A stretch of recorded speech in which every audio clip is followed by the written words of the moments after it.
Hi all, welcome back to my recipe videos. ഇന്ന് ഞാൻ വന്നിട്ടുള്ളത് ബ്രെഡ് കൊണ്ട് ഈസി ആയിട്ട് ഉണ്ടാക്കാൻ പറ്റിയ ഒരു ഗുലാബ് ജാമുൻ്റെ റെസിപ്പി ആയിട്ടാണ്. പെട്ടെന്നൊരു ഗുലാബ് ജാമുനെല്ലാം കഴിക്കാൻ തോന്നുമ്പോൾ എന്തായാലും ഈ റെസിപ്പി ട്രൈ ആക്കി നോക്കുക. അപ്പം ഇതിനായിട്ട് ഞാനിവിടെ എടുത്തിട്ടുള്ളത് 8 സ്ലൈസ് ബ്രെഡാണ്. ആദ്യം ഈ ബ്രെഡിൻ്റെ സൈഡ് പാർട്ട്, ആ ബ്രൗൺ പാർട്ടെല്ലാം ഒന്ന് കളയണം. പിന്നെ ഇതിലേക്ക് ഞാൻ എടുത്തിട്ടുള്ളത് ഒരു 4 ടേബിൾ സ്പൂൺ പാലാണ്. ഈ 2 ഇൻഗ്രീഡിയൻറ്റ് ഗുലാബ് ജാമുൻ ഉണ്ടാക്കാൻ വേണ്ടി ആവശ്യമുള്ളൂ. അപ്പോൾ ഇതാ ബ്രെഡിൻ്റെ സൈഡെല്ലാം കളഞ്ഞെടുത്തിട്ട് വന്നിട്ടുണ്ട്. ഇനി ഇതൊരു ബൗളിലേക്ക് ഇട്ടിട്ട് കഷ്ണമാക്കിയിട്ട് നമുക്കൊന്ന് പൊടിച്ചെടുക്കണം. നിങ്ങൾക്ക് വേണമെങ്കിൽ ഈ ബ്രെഡെല്ലാം ഒന്ന് മിക്സിൻ്റെ ജാറിലിട്ടിട്ട് പൊടിയാക്കി എടുക്കാം. അല്ലെങ്കിൽ ഇങ്ങനെ ബൗളിൽ ഇങ്ങനെ കഷ്ണമാക്കിയിട്ട് കൈകൊണ്ടൊന്ന് പൊടിച്ചെടുത്താൽ മതി. ഇതുപോലെ ഒന്ന് കൈയോടൊന്ന് നല്ലോണം ഒന്ന് പൊടിച്ചെടുക്കുക. ഇനി ഇതിലേക്ക് വേണ്ടത് 4 ടേബിൾ സ്പൂൺ പാലാണ്. പാലും കൂടി ഈ ബ്രെഡിൽ ഒഴിച്ചിട്ട് നല്ലോണം ഒന്ന് കുഴച്ചെടുക്കുക. 4 ടേബിൾ സ്പൂൺ പാൽ ഒഴിച്ചിട്ട് കുഴക്കാൻ പറ്റുന്നില്ലെങ്കിൽ 1 ടേബിൾ സ്പൂണും കൂടി ഒഴിക്കുക. ഇനി അഥവാ 4 ടേബിൾ സ്പൂൺ പാൽ ഒഴിച്ചിട്ട് ഇത് ലൂസായിട്ടാണെന്നില്ലെങ്കിൽ ഒരു ബ്രെഡും കൂടി ഇതിലോത്തിടുക. അപ്പോൾ ഇത് നല്ലോണം കുഴച്ചെടുത്തിട്ടുണ്ട്. ഇനി നമുക്കിത് ഒന്ന് ഗുലാബ് ജാമുൻ്റെ ആ സ്മോൾ ബോൾസായിട്ട് ആക്കി വെക്കണം.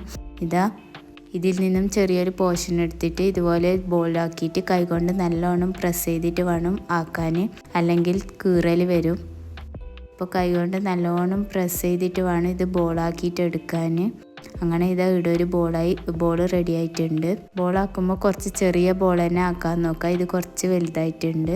അപ്പം നിങ്ങൾ ആക്കുമ്പോൾ എന്തായാലും കുറച്ച് ചെറുതാക്കാൻ നോക്കുക. അങ്ങനെ രണ്ടാമത്തെ ബോളും കൂടി ആക്കുന്നുണ്ട്.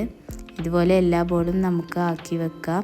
അങ്ങനെ കൈകൊണ്ട് നല്ലോണം പ്രസ് ചെയ്തിട്ട് കീറലൊന്നും വരാണ്ട് വേണം ബോളാക്കിയിട്ട് എടുക്കാൻ.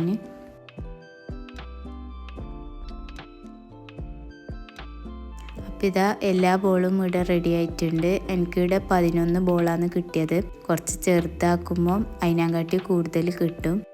ഇനി ഇതൊന്ന് ഒരു ചൂടായ ഓയിലിട്ട് ഫ്രൈ ചെയ്തെടുക്കണം. ഓരോന്നും ഇട്ടിട്ട് ഫ്രൈ ചെയ്തെടുക്കുക. നന്ന ഹൈ ഫ്ലെയിമിൽ വെക്കണ്ട, ലോ ടു മീഡിയം ഫ്ലെയിമിൽ വെച്ചിട്ട് വേണം ഇതൊന്ന് ഫ്രൈ ചെയ്തെടുക്കുക. ഇടയ്ക്കിടയ്ക്ക് ഇങ്ങനെ ഒരു സ്പൂണോ അല്ലെങ്കിൽ ഈ ഒരു കയ്യിലോ വെച്ചിട്ടൊന്ന് ഈ ഗുലാബ് ജാമുൻ്റെ അടിഭാഗത്ത് ഇതാക്കിയിട്ട് വേണം ഒന്ന് ഇളക്കിയെടുക്കാൻ. ഇതിൻ്റെ മുകൾ ഭാഗം മുട്ടാണ്ട് വേണം ഇത് ഇളക്കിയെടുക്കാൻ. മുകൾ ഭാഗം മുട്ടിയാൽ ചിലപ്പം കീറലും പൊട്ടലും വരാൻ സാധ്യത ഉണ്ട്. അപ്പോൾ ഇതുപോലെ ഇങ്ങനെ ഇടയ്ക്കിടയ്ക്ക് ഒന്ന് ഇളക്കിയെടുക്കുക. എന്നാലേ എല്ലാ ഭാഗവും ഫ്രൈ ആയി വരുള്ളൂ. വേണമെങ്കിൽ നിങ്ങൾക്ക് സ്പൂണ് വെച്ചിട്ടും ഇതുപോലെ ഒന്ന് ഓയിലിന് ഇങ്ങനെ തട്ടിക്കൊടുത്താൽ മതി. അങ്ങനെയും ചെയ്യാം. നല്ലോണം ഇടയ്ക്കിടയ്ക്ക് ഇങ്ങനെ തട്ടിക്കൊടുത്തിട്ട് എല്ലാ സൈഡും ഫ്രൈ ആക്കി എടുക്കണം. ഇപ്പം എല്ലാ സൈഡും ഫ്രൈ ആയി വന്നിട്ടുണ്ട്.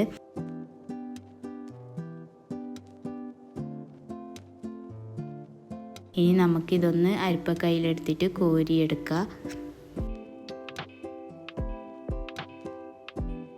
അപ്പോൾ എല്ലാം ഫ്രൈ ആയി വന്നിട്ടുണ്ട്. ഇനി ഇതെല്ലാം കോരിയെടുത്തിട്ടുണ്ട്.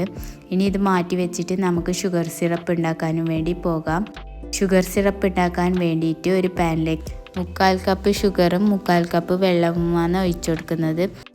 ഇതൊന്ന് പഞ്ചസാരയിൽ അലിയുന്നത് വരെ ഒന്ന് മിക്സ് ചെയ്തെടുക്കാം.